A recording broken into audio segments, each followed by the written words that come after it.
to be taken into consideration. Motion moved.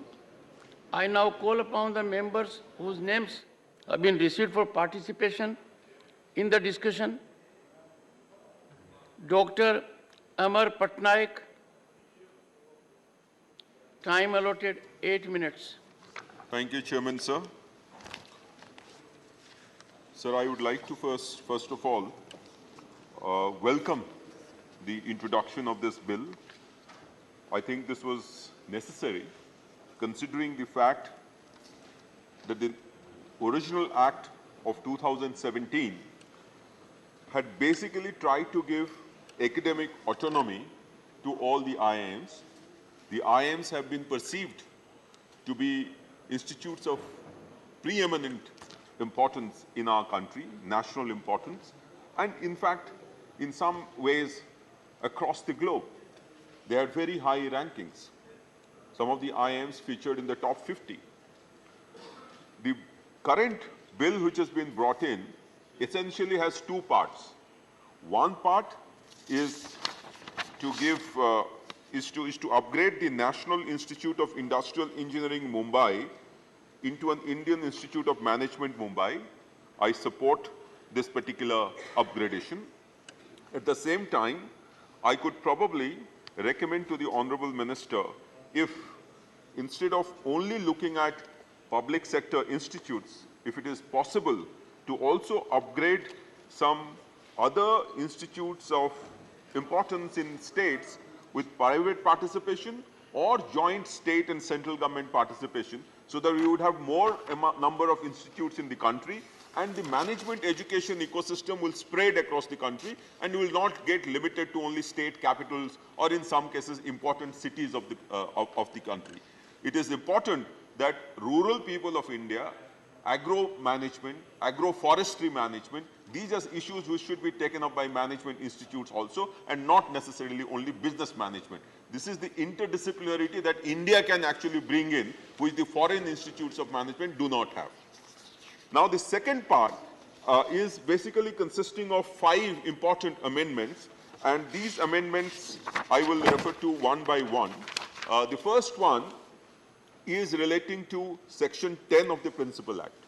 The Section 10 of the Principal Act, it talks about the President of India shall be the visitor of every institute. This is an insertion which has been made, and I wholeheartedly support this, because I think all the Indian institutes of technology which have equal amount of stature in the global arena also have the President as the visitor. So I think this was necessary.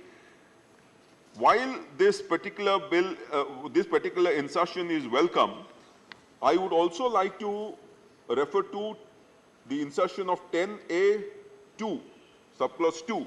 The visitor may appoint one or more persons to review the work and progress of any institute and to hold inquiries into the affairs thereof and to report thereon in such manner as the visitor may require or may direct. Why this has come up? This has come up, Honorable Chair, because the existing situation in the Indian Institutes of Management after the 2017 Act, which gave them complete freedom, operational, financial, academic, all kinds of freedom, they did not really institutionalize the kind of protocols required to deserve that kind of autonomy. I will refer to one of their very celebrated ex-directors of IIM Ahmedabad, Dr. Bakul Dholakia. In an interview, he said, the IIM Act mandated an independent review of each institute every 3 years. I'm talking about the 2017 Act, which was to be conducted by eminent independent individuals who could objectively evaluate the institute's overall performance. The IIM Act specifies that the review report must be presented to the board, and after its approval should be placed in the public domain. The idea is that the board, the director would be responsible to the board, and the board would be responsible to the public, because after all, many of these IIMs are completely funded by the government. There has to be some amount of accountability.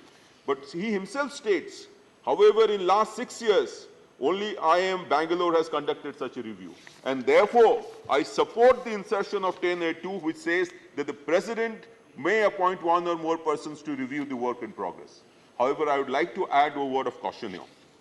The word of caution is, I think the review of work in progress should be in areas other than academic and research-related matters, because I think there the interference should be minimum unless the person who is reviewing is also an expert in that particular domain. I believe that autonomy and accountability go hand in hand. If you want autonomy, you also have to be accountable, which was not happening, and therefore this bill is welcome. Inefficiency of the existing grievance redressal procedure and breakdown of the governance structure in the IIMs resulted in this particular introduction of these amendments in the original 2017 Act. However, as I said, while under-regulation is bad, over-regulation, which might lead to interference, is worse, far worse. So I think we have to be careful about this. The history has, however, revealed, and this is what Dr. Dholakia says, that government intervention in the IIM affairs has been very minimal. And this is really welcome.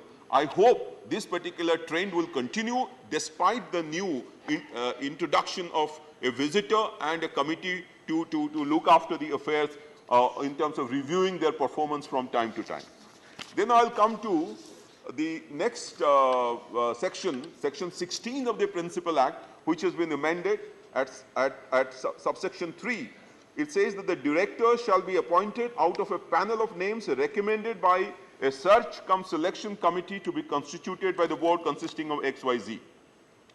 Now, the point here is, what has happened was that such a procedure already existed, but there was completely, it's a kind of inbreeding that was happening. There was nobody from outside. Now the president will be able to appoint somebody into the search and selection committee, which is welcome. I could again give a suggestion to the Honorable Minister here, since he is present here, that this process should not, however, be longer than the previous system. Would it be possible that the existing board, some of the members could be designated who will act as the search and selection committee, recommend a panel of names to the government of India, to the president, who will do the selection, in which case the process may become faster. The next point is relating to the committee of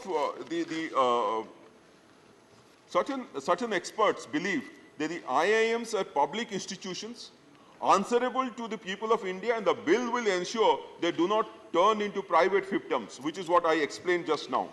But there is also a belief that will there be unnecessary interference? The bill, however, precludes this possibility by ensuring that the president is at the helm of affairs while directing any kind of inquiry. Earlier, the inquiry is being ordered by the board itself into its affairs, there was definitely a conflict of interest. So I think the amendments are more or less in order.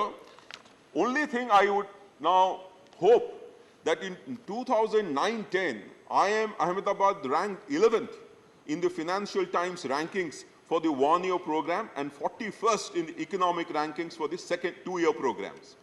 However, its current rankings have declined to 51 in FT rankings, from 11 to 51, and 41 has become 99 in economist rankings.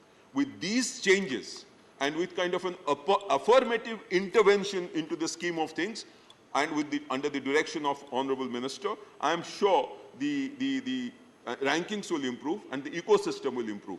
However, it is extremely important that the management education should spread across the country. People who are probably not able to learn in English and learn in local languages, some kind of mechanism could be held in which the IIMs could handhold some of these institutes at the state level and give them the courseware in local language, in which case the educational knowledge would spread, the management educational knowledge would spread, and this is required for all disciplines and not necessarily in business management.